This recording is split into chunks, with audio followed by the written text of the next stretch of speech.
हम बात करें दुनिया के बड़े बड़े इदारों की, हर जगह की अगर हम बात करें तो भारतीयों को प्रेफर किया जा रहा है, इलेक्ट किया जा रहा है, उनको चूज किया जा रहा है, पाकिस्तानियों को वहां से निकाला जा रहा है विद गेट आउट ट्रेंड। शरिया लॉ से डराकर इन्होंने असाइलम लिया। वही वही शरिया लॉ इनको अब यूरोपियन कंट्रीज में चाहिए कि हमने यहाँ पर इस्लामिक लॉ लेके आना है।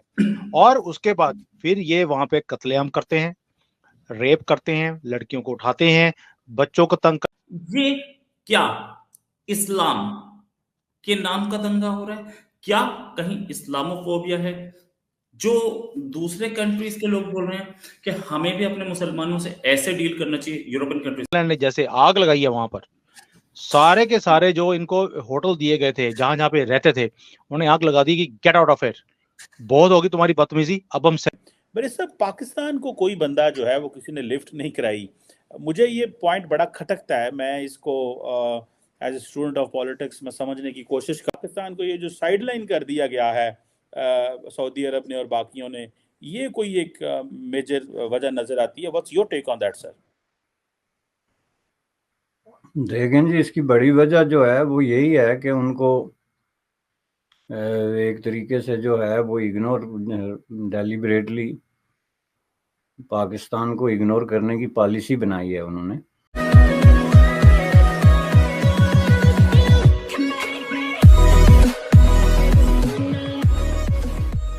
नमस्कार दोस्तों, अब एक सिंपल स्ट्रेटेजी है कि पहले रेफ्यूजी बनो, उसके बाद कुछ साल वहाँ पर बिताओ, उस सरकार के बोझ बनो, उसके बाद जब वहाँ की सरकार को लगे कि नहीं इन सबको एक सिटीजनशिप दे देनी चाहिए तो एक आप सिटीजनशिप ले लो वहाँ पर। फिर वहाँ के लोग जब जैसे जैसे आपकी तादाद बढ़ती है वहाँ के लोगों को डराना शुरू कर दो, और उसके बाद जब आपकी तादाद एक अच्छी सिचुएशन पर आ जाए तब राइट्स दंगे करवाना शुरू कर दो। और उसके बाद उस देश के अंदर फिर से वो जो चीज़ें छोड़ कर आए थे ना कि नहीं यहाँ पर शरिया कानून है, हमारे लिए अच्छी बात नहीं है, तो इसीलिए हम एक डेवलप कंट्री में रहने के लिए आए हैं जहाँ पर हमें फुल्ली राइट्स मिलते हैं, ह्यूमन राइट्स, हम इसीलिए यहाँ पर रहना है। तो उस कंट्री के अंदर फिर से बातें करना शुरू कर देते हैं कि नहीं यहाँ पर भी हम शरिया कानून लागू करेंगे। आपने कनाडा का एक बहुत फेमस वीडियो है, अगर आपने नहीं देखा है तो डेफिनेटली सर्च कीजिएगा उसके बारे में। एक बंदा बोल रहा है कि भाई ज़रा आपके बच्चे देख लीजिए, आप एक या दो बच्चा पैदा करते हैं, कई तो मतलब बच्चे पैदा नहीं करते, कई सारे लोग तो शादी नहीं करते कनाडा के अंदर। और एक तरफ देखिए हम कितने बच्चे पैदा करते हैं, हमारी बीवियाँ कितनी होती है। एक समय आएगा जब जो होगा कि हमारी पॉपुलेशन आपसे बढ़ जाएगी और हम आपको ओवरथ्रो कर देंगे, और फिर हमारी सरकार होगी और फिर हम जो कहेंगे कि शरिया कानून लागू करना है हम वो करेंगे। मतलब एक चीज़ समझ में नहीं आती।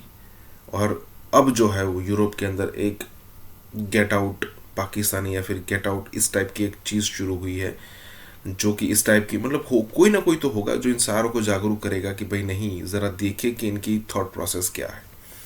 इसी के साथ ही वीडियो शुरू करते हैं। ये क्या इस्लाम के नाम का दंगा हो रहा है? क्या कहीं इस्लामोफोबिया है जो दूसरे कंट्रीज के लोग बोल रहे हैं कि हमें भी अपने मुसलमानों से ऐसे डील करना चाहिए? यूरोपियन कंट्रीज के लोग बोल रहे हैं ऐसे ही डील करना चाहिए। क्या कहीं नफरत पैदा हो चुकी है पूरे यूरोप में इस्लाम के लिए, मुस्लिम्स के लिए? रोहित भाई देखिए, नफरत नहीं थी, हो गई है। यही यूरोपियन कंट्रीज हैं जिन्होंने सीरिया से, अफगानिस्तान से, इराक से, ये सब जगह से इन्होंने रास्ता खोला। शरिया लॉ से डराकर इन्होंने असाइलम लिया।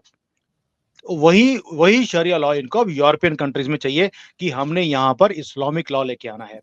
और उसके बाद फिर ये वहां पे कत्लेआम करते हैं, रेप करते हैं, लड़कियों को उठाते हैं, बच्चों को तंग करते हैं, किडनैपिंग है, ये सारे वो काम वो कहते हैं जी हमें तो अलाउड है, हमारी तो कुरान में लिखा है। फिर ये कुरान की जो सारी चीजें हैं वो दिखानी शुरू कर देते हैं।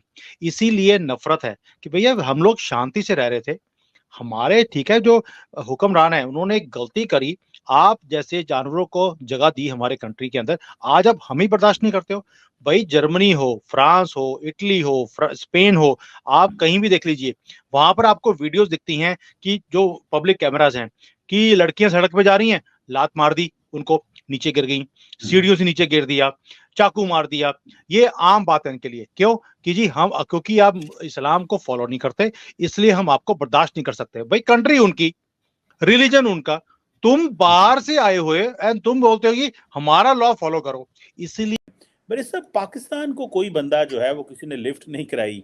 मुझे ये पॉइंट बड़ा खटकता है। मैं इसको as a student of politics में समझने की कोशिश कर रहा हूँ कि क्यों नहीं बुलाया गया पाकिस्तान को, वो भी लंदन जाए, वो भी पाकिस्तान को ये जो साइडलाइन कर दिया गया है सऊदी अरब ने और बाकियों ने, ये कोई एक मेजर वजह नजर आती है। What's your take on that sir? देखें जी, इसकी बड़ी वजह जो है वो यही है कि उनको एक तरीके से जो है वो इग्नोर, डेलिबरेटली पाकिस्तान को इग्नोर करने की पॉलिसी बनाई है उन्होंने। है कि पाकिस्तान जो है ना, वो जो हर मसले में कश्मीर को लेके आ जाता है, और स्पेसिफिकली पैलेस्टाइन के इशू का, जहाँ कहीं भी आप देख लें, वो यूनाइटेड नेशन में हो, अरब लीग में हो, जो है इस्लामिक कोऑपरेशन ऑर्गेनाइजेशन में हो, या किसी तरह का कोई भी फोरम हो, तो उसमें अगर पाकिस्तान पैलेस्टाइन का नाम लेगा तो साथ में कश्मीर का नाम भी लेगा। और इस तरीके से पाकिस्तान समझता है कि ये उम्मत मुसलमान का काज बना के तो पेश किया जा सकता है, चूंकि that's how it looks like. अगर हम बात करें दुनिया के बड़े बड़े इदारों की, हर जगह की अगर हम बात करें, तो भारतीयों को प्रेफर किया जा रहा है, इलेक्ट किया जा रहा है, उनको चूज किया जा रहा है, पाकिस्तानियों को वहां से निकाला जा रहा है विद गेट आउट ट्रेंड। तो ये 2 नंबर कामों में हम पाकिस्तानी 1 नंबर पे हैं, बाकी और कोई टैलेंट नहीं है। एजुकेशन का कोई टैलेंट नहीं है, कोई नहीं है। आप देखें इस मुल्क में 2 नोबेल प्राइज 2 लोगों को मिले हैं, हमने उनका क्या हाल किए है? उनका नाम लेना, हाँ जी, उनका नाम लेना यहाँ गुनाह है। आप उनका नाम ले तो आप पे फतवे लग जाते हैं, उनका नाम लेना गुनाह है यहाँ पे। तो मतलब ये इस मुल्क में किसी ने क्या करना है? आप देखें उनकी जो है वो बर्थडे थी गालिबन, तो उस ये डॉक्टर अब्दुल सलाम की मैडम, उनकी बर्थडे थी। उनके बर्थडे पे स्टूडेंट्स ने उनकी पिक्चर लगाई और उस पर वो काली स्याही मली थी। तो वो उनके चेहरे पे नहीं, वो आपने साइंस पे वो काली स्याही मली थी, वो आपने एजुकेशन पे मली थी। आपने साइंस की बात की है, कहाँ है साइंस पाकिस्तान में? बताएं मुझे, क्या ये सोसाइटी साइंटिफिक सोसाइटी है, साइंस को मानने वाली सोसाइटी है? नहीं, बिल्कुल नहीं। साइंस का मतलब होता है आप ऑब्जर्वेशन करते हैं, आप एक्सपेरिमेंट करते हैं इस पर्पस के लिए कि आप किसी लॉजिकल एंड पर पहुंच सके। पाकिस्तानी जो अवाम है ना, वो लॉजिक को कबूल ही नहीं करते। हम शायद 100-2 साल बाद कहीं जाके ना इन चीज़ों पे हमें लॉजिक की स्पेलिंग, हमास हो या जो आयरलैंड में है या जर्मनी में था, सबके पास एक ही फॉर्मूला है। इनके पास बच्चों को, औरतों को या उठा के ले जाते हैं या उन्हें मार देते हैं, ताकि एक दहशत पैदा हो इनके लिए। और गवर्नमेंट ने भी क्या किया, रोहित भाई, मुझे यहीं पे गुस्सा आता है सब जगह पर। गवर्नमेंट ने भी उस बंदे का नाम नहीं दिया क्योंकि वो मुसलमान होगा, 100% क्रिएट वो है, क्योंकि वो इमिग्रेंट है। वो आया भी, जितने भी इमिग्रेंट्स है सारे मुसलमान कंट्री से आते हैं। भाई इनको नॉन मुसलमान अच्छा नहीं लगता, लेकिन असाइलम जो मांगते हैं वो नॉन मुसलमान कंट्री से ही मांगते हैं। मुसलमान कंट्री से कभी असाइलम क्यों नहीं मांगते भी? भैया अगर आपको असाइलम चाहिए, चलिए जाइए सऊदी अरेबिया में, बहुत पैसा है। यूएई में चले जाइए, बहुत पैसा है। कतर में चले जाइए ना, लेकिन वो इनको एंट्री ही नहीं देते। और इनको बोलते हैं भैया आप नॉन मुसलमान कंट्री में जाइए, जिसको आप हेट करते हो वहीं पे जाते हो, वहीं पे गन डालते हैं। इसीलिए इनको कोई प्यार नहीं करता, इनको कोई एक्सेप्ट नहीं करता। और आयरलैंड ने जैसे आग लगाई है वहां पर, सारे के सारे जो इनको होटल दिए गए थे, जहां जहां पे रहते थे, उन्हें आग लगा दी कि गेट आउट ऑफ हियर, बहुत होगी तुम्हारी बदतमीजी, अब हम सहन नहीं करेंगे।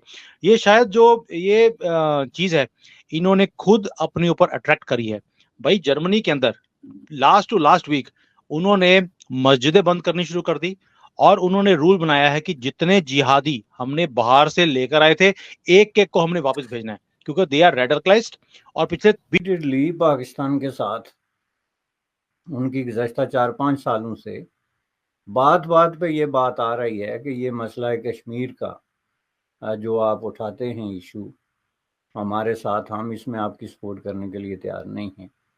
और ये स्पेसिफिकली जब अरब कंट्रीज़ ने ओपनिंग की इंडिया के साथ अपने ताल्लुकात के हवाले से, तो पाकिस्तान ने इसको बहुत ज़ोरों शोर से उठाया।